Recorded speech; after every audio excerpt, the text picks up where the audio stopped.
Have you ever stopped to think about what really happened in the exact second that Jesus stopped breathing? Not what they taught in classes, not what was summarized in ready-made phrases, but what actually unfolded in that invisible instant between life and death. Because there, in that last breath, something broke so deeply that the world still bears the marks today, even without realizing it. And what if I told you that the most frightening, most powerful, and most transformative part of this story begins precisely after his eyes close for the last time? I can feel the heavy air of that place, the metallic smell of blood mixed with hot dust, the sweat running down the faces of the crowd, the creaking of the wooden cross with every involuntary movement of the body still trying to breathe. Each groan echoed like a blow to the chest. When Jesus finally gives up his spirit, there is no applause, no relief. There is a strange, almost aggressive silence, as if the world itself had lost its rhythm. And in that silence, something begins to happen far from human eyes, but too close to the hearts of those who were there. The sky darkens in a way that makes no sense. It's not night. It's not an ordinary storm. It's as if the light has been forcibly removed. I imagine people looking at each other, feeling a fear they couldn't name. Experienced soldiers, accustomed to death, swallow hard. The earth trembles beneath their feet, stones shatter, ancient structures creak. It's not just one man dying. It's as if creation is reacting to a cosmic rupture. Something shifted in that instant, something that would never be the same again.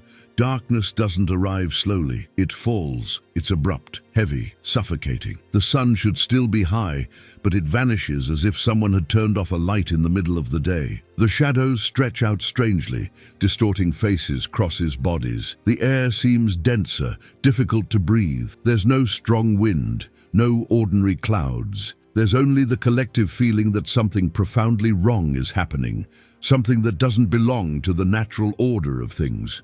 I imagine people's hearts racing without understanding why. It's not fear of Roman punishment. It's not apprehension of popular revolt. It's a primitive, ancestral fear, as if instinct were screaming that the world has just crossed an invisible boundary. Some look to the sky, waiting for a sign, others to the ground, as if the earth were about to open up at any moment. No one speaks loudly. Voices fade. Even the scorn dies in the throat. The soldiers, men trained to kill and witness death every day, stiffen. The hands that once held spears now sweat.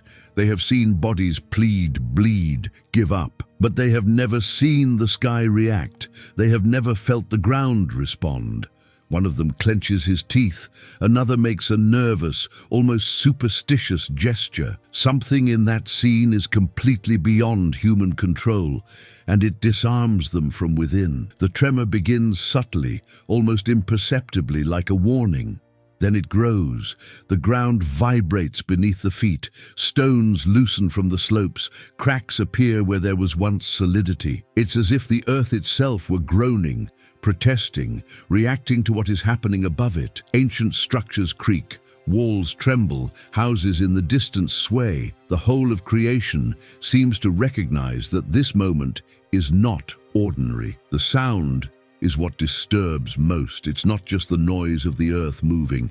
It's a deep, grave noise, almost a lament coming from beneath the world. Mixed with this are isolated screams, stifled cries, whispered prayers from those who have never prayed before. The silence between one tremor and another is even more frightening because it carries the expectation of something worse about to happen. I imagine Jesus' eyes closed, his body motionless, and yet everything reacting to him, as if creation knew something that people hadn't yet understood. It's not just a righteous man dying. It's not just another execution. It's as if the very axis of reality had been touched, displaced, wounded.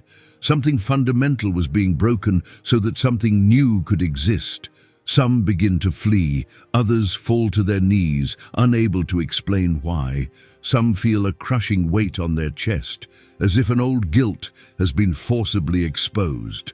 No one emerges unscathed from that moment. Even those who don't believe, even those who came only to watch, feel they have witnessed something they will never be able to erase from their memory. Time seems to slow down. Each second stretches, heavy, endless. The darkness doesn't pass quickly. It lingers, as if forcing everyone to confront what has just happened. There are no distractions. There's nowhere to look without feeling small. The sensation is that the sky is closed, but at the same time attentive, as if observing every human reaction. And then a silent, almost forbidden thought arises. What if we're wrong? Wrong about who he was.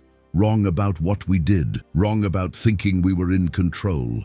This question isn't spoken aloud, but it runs through the crowd like a collective shiver, because in that darkness, certainty begins to crumble. When everything begins to calm down, nothing returns to normal. The sky gradually clears, but the feeling doesn't disappear. Something was ripped from its place. Something was broken forever. Those who were there know, even without words, that the world will never be the same. After that moment, creation reacted because it recognized what many would still take time to understand.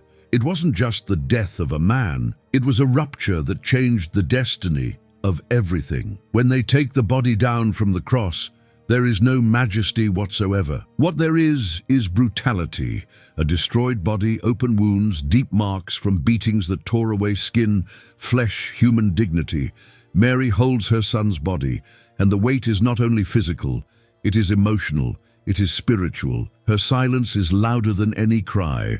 There are no explanations, no consolation, only the cruel feeling that everything ended in the worst possible way. And perhaps that is the part that most connects this story to ours, when it seems that God is silent precisely at the moment when we need him most. The body is rushed to a borrowed grave, a cold, dark, silent place. A heavy stone is placed at the entrance as a final point. Soldiers. They are positioned to ensure that nothing gets out, that nothing changes. On the outside, hope seems buried along with him, but on the inside, something unseen begins to stir. Death believes it has won. Hell believes it has received another soul. The world believes it has lost its last chance.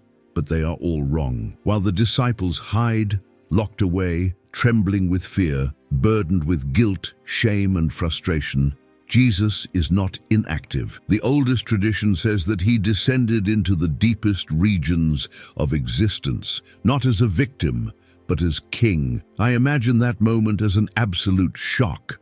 Death confronting someone it cannot control. Chains being broken not with brute force, but with authority. The silence of that Saturday was not an absence of action. It was maximum tension.